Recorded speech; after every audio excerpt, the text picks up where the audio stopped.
Ladies and gentlemen, I'm in beautiful, historic Emmitsburg here in Maryland, and I'm about to meet one of you. Who is it going to be, and are they going to catch the king crab? Let's go.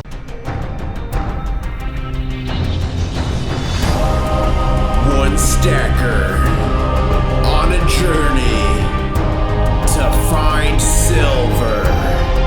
International Stacker. Hey man, you looking for International Stacker? Yep. What's your name? Tell everybody. Thawkes. Thawkes on YouTube. Should we go find a place to talk about the secrets of gold and silver? Absolutely. But first, let me ask you, do I look like what you expected? Not really. Everybody always says that for the most part. All right, let's go find a spot right about now. All right, guys, well, we're here in historic Emmitsburg. I'm here with Thawkes, right? Yep. And we're having a few drinks and we're talking about gold and silver. So I guess, I got a couple questions for you if you're cool to answer them. Oh, yeah, absolutely. Anything. So what made you get into gold and silver? Well, I'm not into gold yet, per se, but silver has always been more fascinating to me. Okay. And I actually brought to show you the first piece of silver I ever bought. The first piece of silver you ever bought? Yep. Let me see it. Let's see what you got. See it right now? I want to see it. Okay. It better be a 500-pound bar.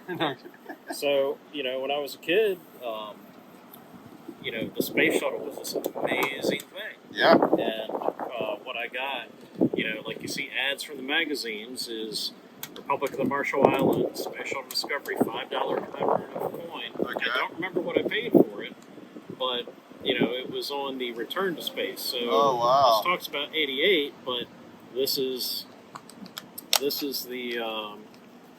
first piece of silver that I ever actually bought. Now, I had been gifted silver previous. And so when did you get this? Was it back then, or? It was mid to late 80s. Look at the luster.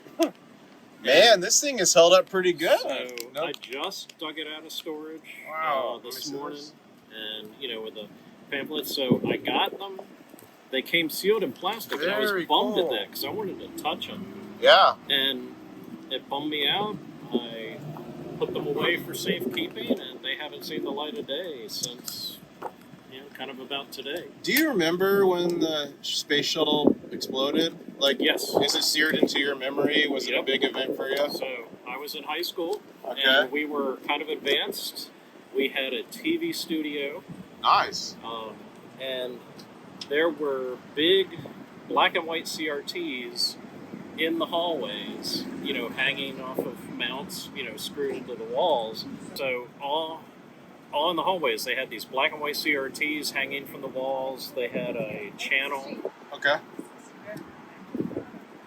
They had a morning show, and we were walking between classes, and then right after the event happened, someone had managed to patch through the live feed from the news channels, and so walking between classes, we all saw it, and it was, usually, you'd read it in the newspaper the next day, or maybe see it on the TV that night when you got home. Yeah. But it was astounding, this national tragedy, seared right in our eyeballs. And it probably hit you hard being a student. You probably connected and were like, man, that could have been my teacher. You know what I mean? Yeah. I mean, I wanted to go work for NASA. I wanted to get on the space shuttle. I still, I have a t-shirt that says, I want to go.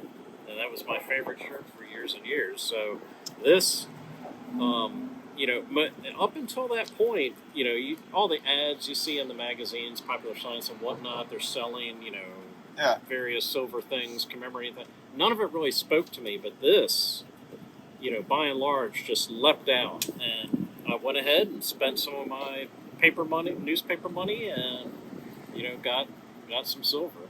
That is awesome. So you started way younger than me and a lot of stackers. That's amazing. Yeah, but, it's small and careful. And, you made a good point, back in the day, you had to wait really to get home before, if anything major happened, before you found out. Nowadays, students would know instantly because everyone's got their cell phones. They'd see something on Twitter, right? Yeah. What else you got in that magical bag there? Okay, so I've got something I want to show off. Okay. you talk about challenge coins. Yeah. I wanted to bring you the best challenge coin I've got. Okay, let's check it out. Which is... Oh, ladies and gentlemen, Air Force One.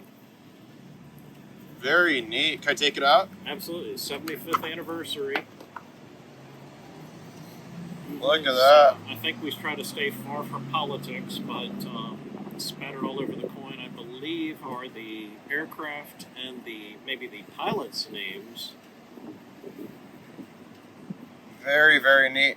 And you know, I do stay apolitical on my channel, but I've done projects supporting Republican presidents, Democrat presidents, and obviously I align somewhere in the spectrum. But when you're dealing with like emergency management, it's really apolitical because you're trying to help people no matter who they are and protect people. And to me, like when you're dealing with the presidency, even though you might not agree with the person in the office at that time, it's bigger than that. It's about the office itself, right? Yeah. So how did you get this bad boy? Brother. That is very cool. So, Very neat. That is very cool. That is a great challenge coin. And it's a great shape. Shape of the Pentagon, actually. That's yep, interesting. it is. It's pretty. It's really cool. It's not silver. Still but cool. It is the best challenge coin that I think there is. All right. And What else you got in well, there? I brought a little something I was going to give to you. Oh, man. Is it that kilo bar I saw you drop earlier? So I don't know if you have them, but it kind of seemed apropos of the times. But this is Republic of, or not be Armenia. Very cool. Don't know if you have any of them, but you know Noah's Ark. Yeah, these are very Caring cool for the coins. Flood is kind of a neat thing. It's a 2022. Wow, I have no 2022s. I think in my whole stack, I might have one Noah's Ark coin. So definitely very cool to get a brand new one. And if I ever go to the Republic of Armenia, now I have 500 dram. I wonder what that could get me. No clue. You know I've got something for you, right? Oh. The Covenant. Now, the only way you can get this is you have to meet me in person. And you have to catch me. Because, ladies and gentlemen, just because you're going to meet me in person doesn't necessarily mean you're going to meet me. Like, I scoped this guy out for a good 5 minutes before I made crab contact. But here you go. You got to take it in a handshake. Give me your other hand. Right. There you go. You caught the king crab. Thank you. Sir. Check it out. Check it out. Let's get your reaction. What do you think? You caught the king crab. So you notice it's numbered. It's number 27. You're the 27th person that I've met in person. In what period of time? Since I've started my channel.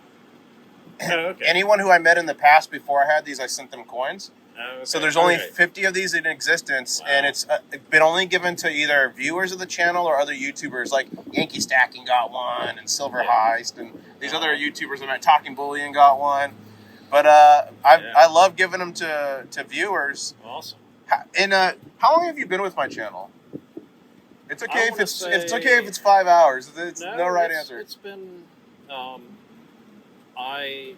it was somewhere mid-pandemic Okay, that I cool. started looking back into silver, looking at people talking about it on YouTube. So it's probably been a year and a half. So this camel in here is very special. That's in honor of a camel I met in the Middle East called Daisy. And I actually have a live stream from Egypt.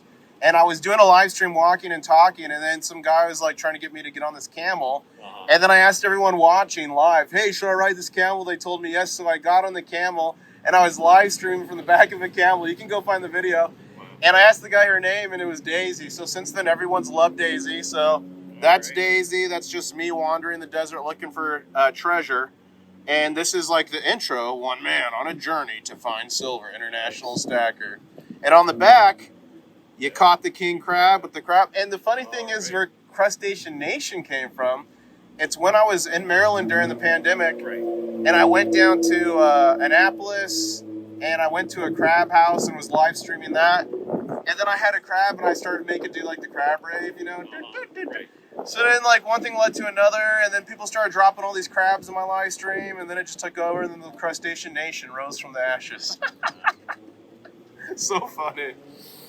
So like half the things on my channel is just from memes. Like also too, I used to talk about how much I hated the word luster. So then people would like troll me with the word luster in all my live streams.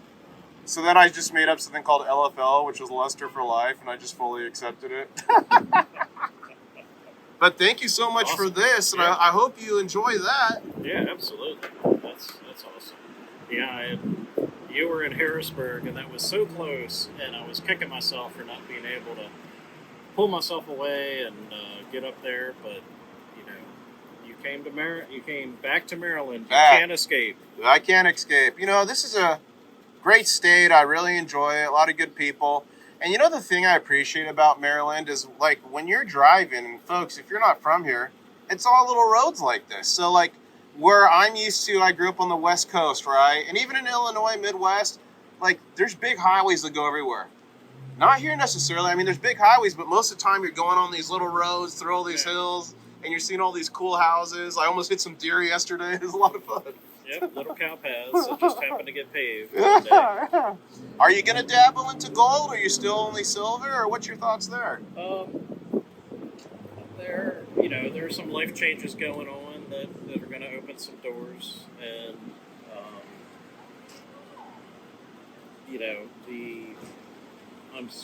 there's still, there's a mathematics thing behind it. I'm still trying to learn about, how does money really work in this world, and how much of it is manipulated and not. Well, the answer to that is it's all manipulated. True. But remember, roughly every 50 years, 40 years, the monetary system has completely changed. And most people don't know that when that happened in the U.S. last was 1971 when Nixon took us off the gold standard. Yep. And that was a system that was set up with Bretton Woods after World War II. Right. And essentially, the entire world was on a gold run. They found out that we printed more dollars than there was gold to cover it. Right. So they were doing a gold run. They were going to bankrupt us. You know what I mean? So the moral of the story is that was 71. We're in 2022. We're overdue for a change. Just came out of a global pandemic. The biggest military action since probably World War II with Russia invading Ukraine. There's a lot of stuff going on. And if you ask me, now's the perfect time for that transition. And I truly think that folks, different governments around the world would love digital currency. Not Bitcoin, right? Because they can't control that. But I think countries are going to make their own crypto. Why? They can max taxation on everything. They can track all the different transactions. I mean, what's your thought on that? All right, guys, we're saving your ears. We're just I'm edited out a big truck, but you were saying about crypto. What were you saying? Yeah. So anything that's trackable, auditable,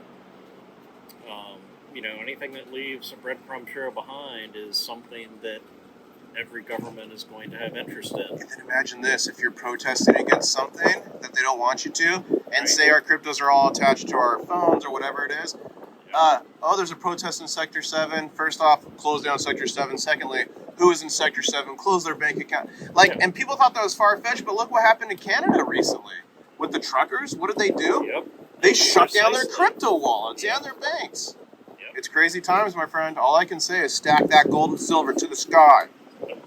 We got one more ounce right here. So, do you have anything else, though? There was something else that I picked up for myself, which was the last one that they had, which was a Tesla.